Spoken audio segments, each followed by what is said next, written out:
A question we've been asking our viewers to weigh in and all day is this: is Attorney General Eric Holder race baiting?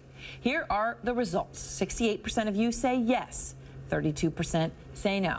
Joining me again out front, our legal analyst Sunny Hostin, conservative CNN political commentators Greg Anthony and Ben Ferguson, and a new voice to this issue for us, our political analyst and Democratic strategist Paul Bigot. Paul, you're new. Let me start with you. What do you think about what Karl Rove had to say? That when your back's against the wall and you don't want to have a fight, you say, oh, if you pick a fight with me, you're a racist. Well, as we say in Texas, I've been knowing Karl a very long time, decades now, and he's an expert on reprehensible behavior, so I'll just let him speak for himself. The person who I think has this best is not Mr. Rove.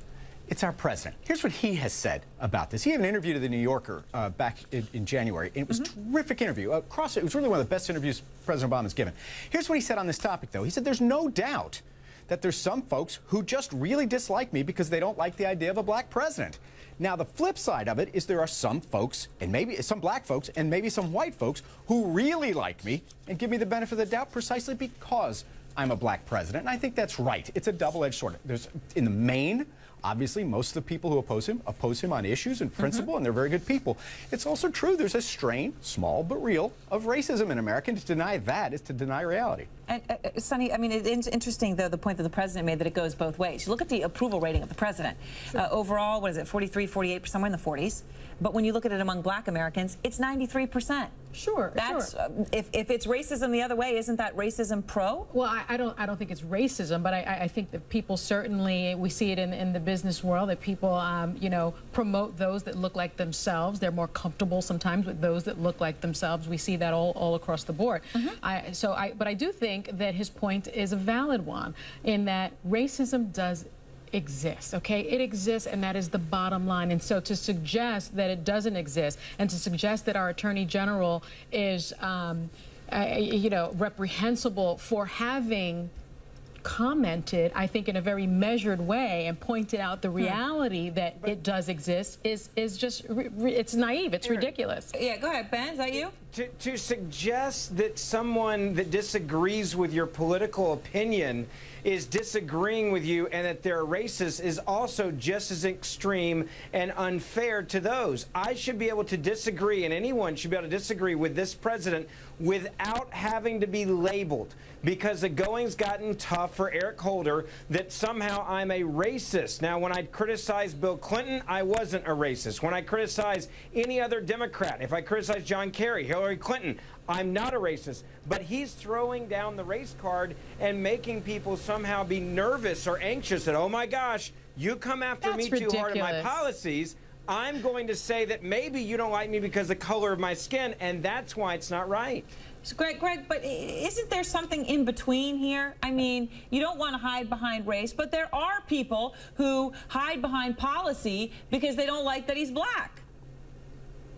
Well, let me just send out a memo. We have racism in America, okay? We all know it. Everybody on this panel knows it.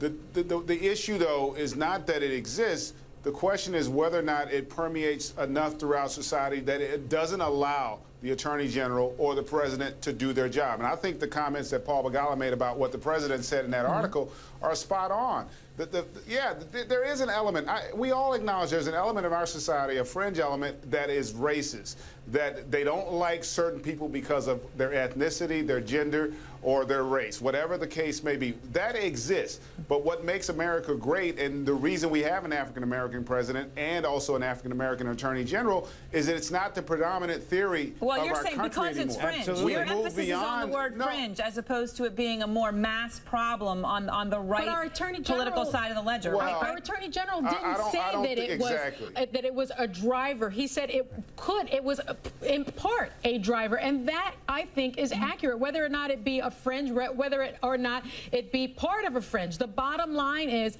that I think everyone understands that some of the attitudes and some of the resistance that the Attorney General has received and that the President has received is in part because of racial animus. I mean, that is just accurate. From who? Has racism allowed them not to do their job? He's been reelected.